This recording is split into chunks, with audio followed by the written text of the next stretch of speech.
Hello mga kids, magandang gabi, magandang hapon, good evening.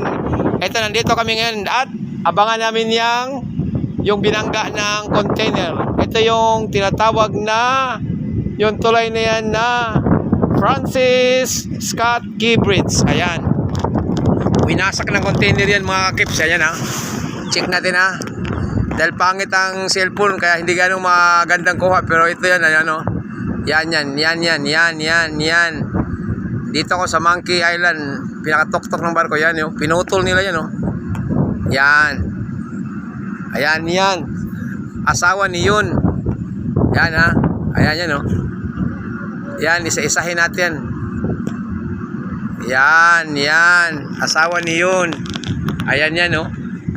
Yan. Ipakita mo natin mukha natin. Ayan yan, tingnan natin ha. Ayan yan mga kids, tingnan natin kung paano winasak yan, oh. Yan, tulay na yan. Ayan yan ha, tulay, trilay. Tulay, trilay, purlay. Ayan yan. Ayan mga kids, matindi yung pagkawasak niyan na hindi sinasadya, hindi nakalain ng container. Kung paano na nabunggo, nagkaroon sila ng malfunction. Ayon sa balita, nagkaroon sila ng ayan, no, na nag-blackout yung barko na yun, yung container na yun.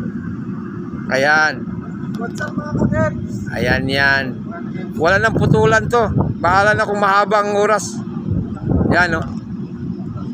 Yan pagkaputol nila, oh. Yan.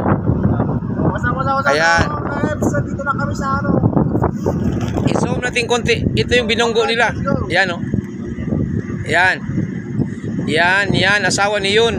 Yan. Matindi talagang pag video talaga, no. Pagkatindi talaga yung pagkawasak na yan. Yan, oh. Oh. Yan, oh. I-forward natin sa kabila. Yan, ang pagkaputol, oh. Tulay yan, ha. Oh. Paano natin ito gawing Yan. Paspasan natin. Ayan, oh. Kung paano winana, Yan.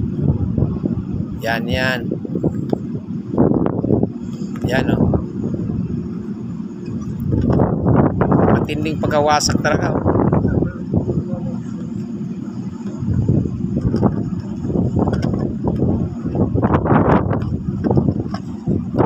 Wasak talaga, oh. Marami ring ito kung nangyari nila yan.